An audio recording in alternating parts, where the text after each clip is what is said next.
While Miraculous Ladybug can be a fun show to watch, Marinette is not the type of protagonist anyone should strive to write. Hey everyone, welcome to the Reulerverse. I'm Renee Rule, an author who tells otherworldly stories and gives the occasional writing commentary. And today's going to be a different sort of video. I'll be talking about Miraculous Ladybug, a children's show about the adventures of Ladybug and Cat Noir, a superhero duo in Paris who fight side by side to defeat the villain Hawkmoth and the Akumas that he sends after people. Before we dive in though, I must preface that I have not seen the later seasons of Miraculous Ladybug. After a point, this show became extremely painful to watch, and we'll discuss why as the video goes on. So if Marinette gets better in later seasons, feel free to leave a comment about that. But in the meantime, I'm primarily going to talk about the characters in the first show, like 2 seasons or so, because those are the ones that I remember the most. There's a lot to like about this show. When I first watched it a few years ago, I loved the vibrancy of the world, the characters' exaggerated expressions, and the episodic format, with a different Akuma for our protagonists to fight each week. It's quite formulaic, but each episode had enough variety to make the show interesting. What endeared me the most to this show, though, was definitely the characters. Alia, Chloe, Adrian, you name it. Each character had their own distinct design, goals, and struggles that endeared me to them and made me want to see what they'd do next. A lot of people found Alia annoying, but I loved her enthusiasm as a superfan of Ladybug and Cat Noir, and she's a good friend to Marinette, at least in the first couple of seasons. Chloe was a villain whose downfall I was rooting for, until I saw what her home life was like and began to sympathize with her. At her core, she was a hurt young girl who was lashing out, trying to gain control at her school because her parents were so awful. But my favorite was Adrian, who struggles with his absentee father and positive attitude despite it all, made me love seeing him on screen. I thought the supporting characters were great, and seeing their lives unfold made me excited for them to explore Marinette.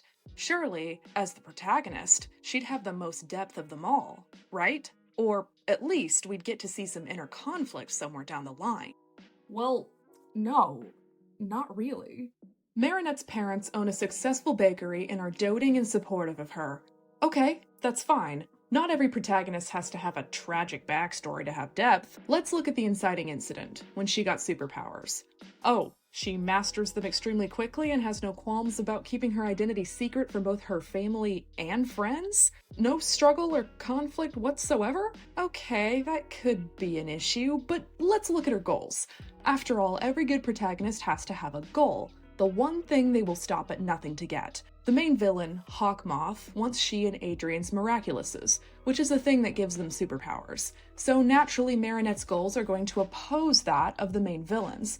They will directly conflict with one another, making their inevitable clash something that leaves audiences on the edge of their seats.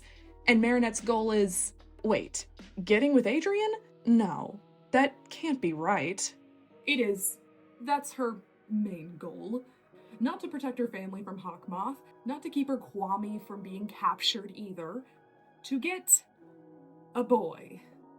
One who is constantly right next to her when they don their superhero identities, yet for some reason they never recognize each other, at least up until the point I've watched it. Not sure what I'm talking about? Honestly, I envy you. It's the love square, as the fandom likes to call it. For the uninitiated, Marinette's secret superhero identity is Ladybug, and Adrian's is Cat Noir. Marinette has a massive crush on Adrian, but he has no idea. Meanwhile, Adrian, in his Cat Noir persona, has a crush on Ladybug. Since they have no idea who each other's secret identities are, they have no way to know that their feelings for each other are reciprocated. Get it now? Good. Because this is important to understanding my frustration with Marinette and this show in general. When I say Marinette has a crush on Adrian, that's actually a massive understatement. She is obsessed with this man. I'm telling you, she lives Adrian, breathes Adrian. Adrian is all she talks about to her friends, her family, and anyone else who will listen, really. She even stalks Adrian. Yes, stalks him. This crazy chick follows his schedule by heart, followed him home, broke into his house, and touched everything he owned, including his bed, by the way, and even took some of his hair as a souvenir. The show treats this behavior as funny and charming because she's a teenage girl and it's a kid's show. However, this behavior made me massively uncomfortable. And I know it did for many fans too. Not to mention, is this really something we want to teach our kids? That this behavior is good? That it's okay? I certainly don't. Sure, Marinette is a kind person who constantly saves the day and does what's right, but she is a stalker. She doesn't seem to care about how her negative actions affect anyone in her life, and her only goal is to get with Adrien. At least, with how far I got in the show. And honestly, it makes the story with the Akumas and Hawkmoth feel like a B-plot, because Marinette doesn't even care about it half the time. Not to mention, at least up to the point I watched the show, she doesn't even face consequences for these clearly problematic actions. Her friends never call her out, and Adrien hardly seems to notice, even though he definitely should. It's as if every character in the show is built to cater to Marinette's whims. Well, except Chloe, of course, but the writers hate her, so she can't do much. It's as if the writers see Marinette as this perfect angel who can do no wrong. She doesn't need to grow. She doesn't need to change. She's perfect the way she is. Look at the amazing life she has with great supportive friends. The way she treats Adrien is charming, not creepy. Give me a break. This is not a protagonist. It's a wish fulfillment character.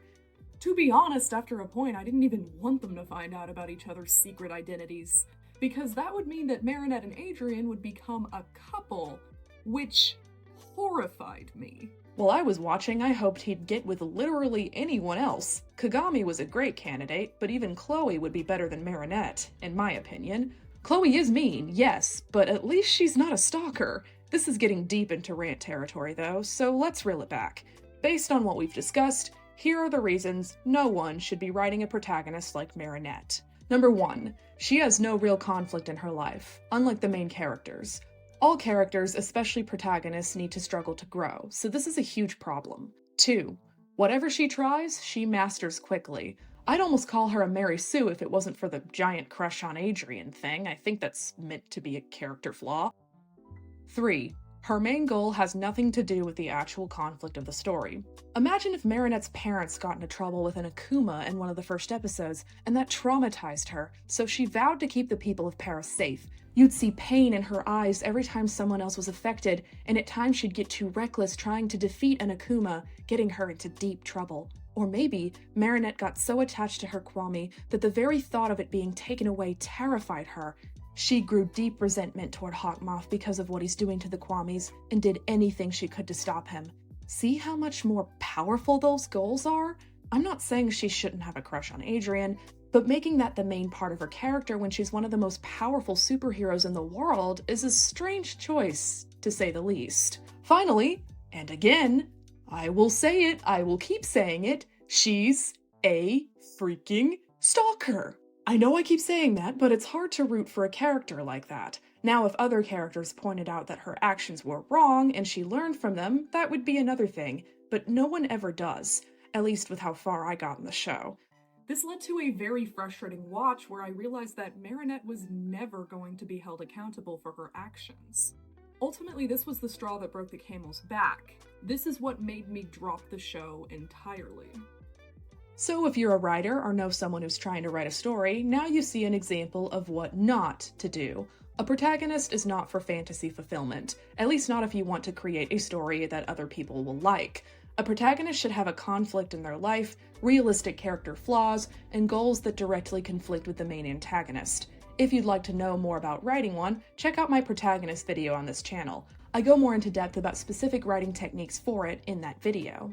Honestly, I think many of the fanbase is in agreement that Adrien should have been the protagonist instead of Marinette. His character was much better done, and if you want me to make a video on him, I will, but only if this video reaches 100 likes. This is a new video format I'm trying, and I won't make a part 2 unless you guys are interested. In the meantime, I hope I've inspired you, or at least sparked some interesting conversation. Let me know in the comments what you think of Marinette, even if you didn't agree with this video. I really don't mind Discord, don't worry about it. I'd like to hear what you all think. See you guys in the next one. This is a new video format I'm trying because my views lately have been less than satisfactory. I don't blame you guys though, YouTube is weird. Anyway, I hope these more trending topics perform better. Only time will tell.